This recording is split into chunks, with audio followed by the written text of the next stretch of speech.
Édouard Delruel, bonjour. Vous êtes philosophe, co-directeur en Belgique du Centre pour l'égalité des chances et la lutte contre le racisme. Et vous ne cachez pas que vous êtes marxiste. Alors, certains le disent, oui. Au bar de l'Europe, je vous ai servi une tarte tzigane parce qu'on va parler des Roms qui semblent être devenus les grands mal-aimés en Europe. Même la France, qui a basculé à gauche, continue de les expulser. Comment vous expliquez tout ça? Oui, mais je crois que ça fait partie un peu de l'imprévoyance de l'Union européenne au moment de l'élargissement des pays à l'Europe centrale, où on n'a pas prévu.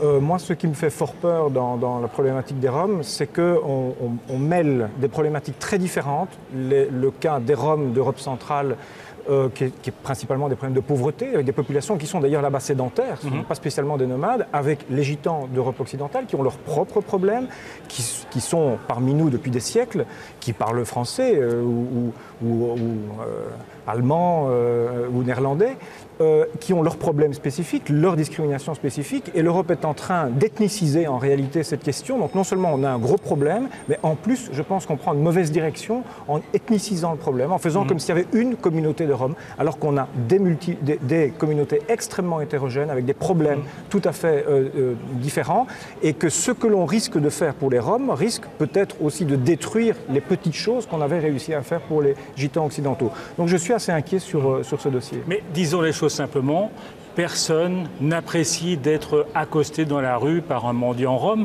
Or, c'est souvent le seul contact réducteur que l'on a avec cette communauté. Oui, bien sûr. La plupart des gitans chez nous ou des Roms d'Europe de l'Est vivent en réalité assez normalement de point de vue socio-économique. Et c'est sans doute une des communautés qui a les clichés de voleurs, de saleté, etc., la plus grande. C'est vrai.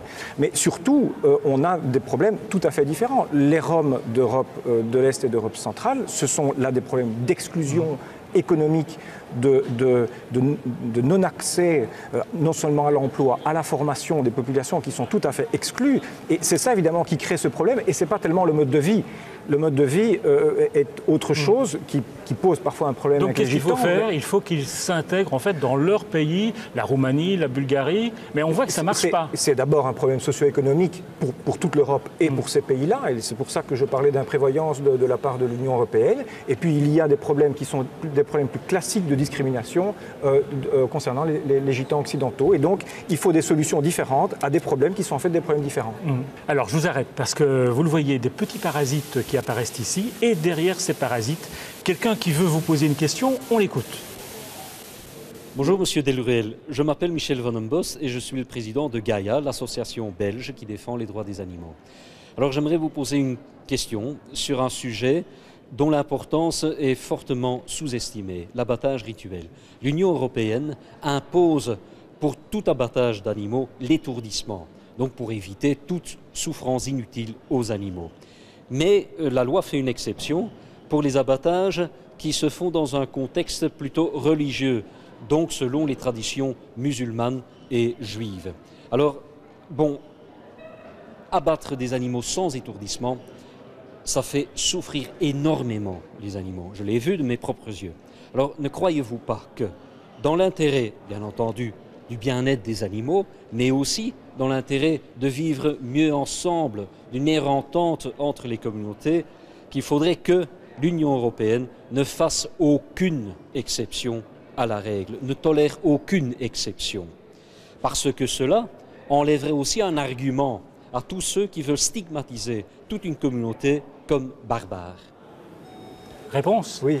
Mais je faisais partie des assises de l'interculturalité ici en Belgique, mises en place par le gouvernement fédéral, et on a soulevé cette question, qui est une revendication de la communauté musulmane et de la communauté juive d'ailleurs. Et personnellement, j'étais assez d'accord avec monsieur ici, et je m'étais opposé en disant le relativisme culturel ne doit pas aller jusque-là.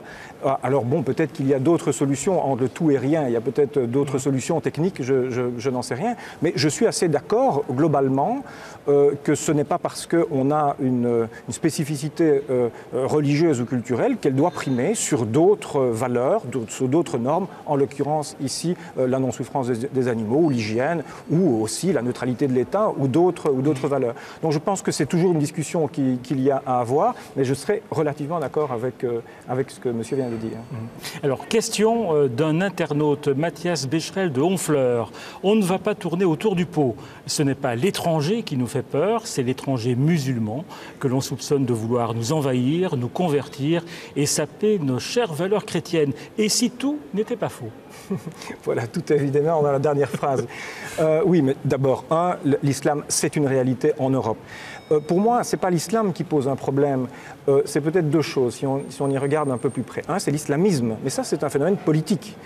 Et on sait, notamment en Belgique, avec un groupe comme Sharia for Belgium, que le Centre pour l'égalité des chances a fait condamner d'ailleurs, on voit bien que c'est un groupe politique. Ça a assez peu de rapport avec la religion. C'est un groupe extrémiste Exactement. Qui a suscité des violences en Belgique.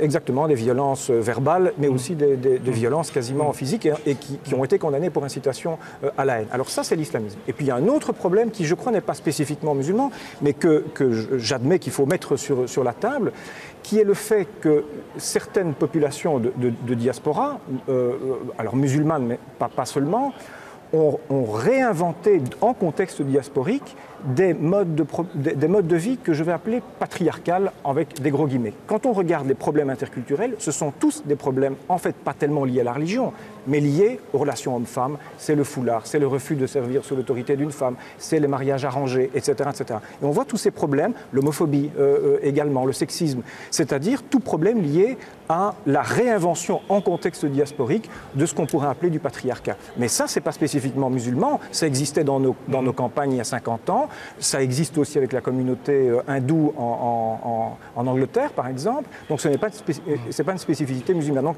je pense qu'il ne faut pas mêler tous les problèmes, tout mettre sur l'islam. L'islam a sa réalité, moi je pense qu'un islam moderne est parfaitement possible, mais l'islamisme c'est un problème, et puis la survivance de